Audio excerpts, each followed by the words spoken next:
Operation सिंदूर Pahalgam attack के अगले ही दिन भारत ने बना लिया था प्लान। पाक की कयामत की वो रात, ऑपरेशन सिंदूर का 1 महीना हुआ पूरा। अब भी दर्द से छटपटा रहा है पाकिस्तान। भारत ने वो किया जो पाकिस्तान ने सोचा ना होगा, हमेशा के लिए बदल दिया गेम का रूल। ऑपरेशन सिंदूर के दौरान एयर स्ट्राइक पर कैसे नजर रख रहे थे प्रधानमंत्री मोदी। ऑपरेशन सिंदूर की पूरी कहानी, तैयारी से लेकर कार्रवाई तक जानिए एक एक बात। 6 जून 2025 को ऑपरेशन सिंदूर का 1 महीना कंप्लीट हो चुका है। प्रधानमंत्री नरेंद्र मोदी ने कहा कि आज से ठीक 1 महीने पहले 6 मई की रात को पाकिस्तान के आतंकियों पर कयामत बरसी थी। अब ऑपरेशन सिंदूर का नाम सुनते ही पाकिस्तान को अपनी शर्मनाक हार याद आएगी। यह ऑपरेशन भारत की सैन्य ताकत और आतंकवाद के खिलाफ जीरो टॉलरेंस का प्रतीक है। पहलगाम हमले के अगले दिन यानी 23 अप्रैल को एक अहम बैठक बुलाई गई। इस बैठक में तीनों सेना प्रमुख, chief of defence staff general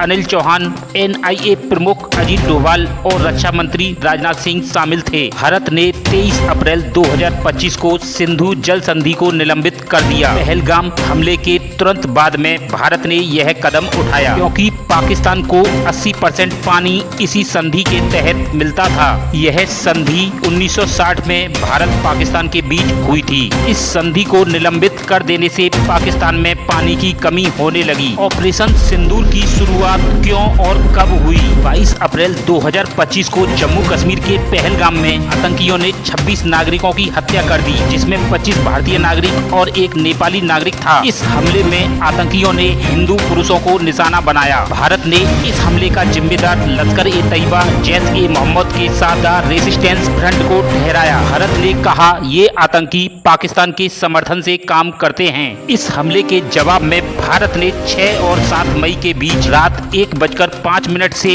रात 1:30 तक ऑपरेशन सिंदूर शुरू किया। इसका नाम सिंदूर इसलिए रखा गया क्योंकि यह उन विधवा महिलाओं के लिए न्याय की लड़ाई थी जिनके पतियों को पहलगाम हमले में मारा गया था। यह ऑपरेशन 2016 सर्जिकल स्ट्राइक और 2019 बालाकोट एयर स्ट्राइक के बाद तीसरा सबसे बड़ा हमला था। भारतीय सेना द्वारा 9 आतंकी ठिकानों पर 24 सटीक हमले किए गए। ये सभी हमले 25 मिनट में पूरे हुए, जिनमें 5 ठिकाने POK यानी पाकिस्तान अधिकृत कश्मीर और 4 ठिकाने पाकिस्तान के पंजाब में शामिल थे।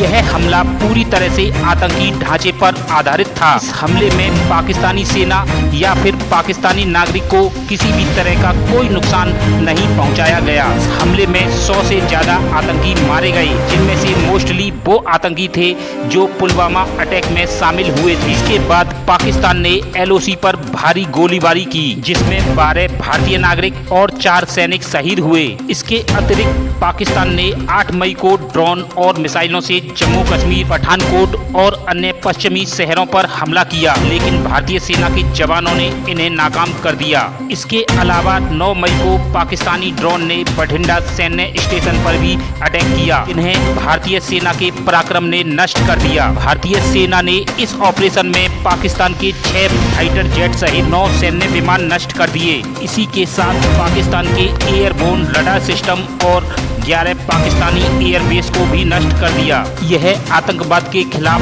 भारत की सटीक कार्रवाई थी। अमेरिकी राष्ट्रपति डोनाल्ड ट्रंप ने 10 मई को युद्ध विराम की घोषणा की, जिसे भारत और पाकिस्तान ने माना। ट्रंप ने कहा कि मैं दोनों देशों के साथ हूं, इसे सुलझाने में मदद करूंगा। युद्ध विराम के तहत अगर भारत में फ्यूचर में किसी भी तरह की कोई आतंकी घटना घटित होती है तो उसका जिम्मेदार पाकिस्तान को माना जाएगा। दोस्तों, आपको क्या लगता है, फ्यूचर में पाकिस्तान फिर से आतंकवादी घटना को अंजाम दे सकता है या फिर नहीं? अगर वह फिर से किसी नई आतंकवादी घटना को अंजाम देता है तो उसका क्या हश्र होगा?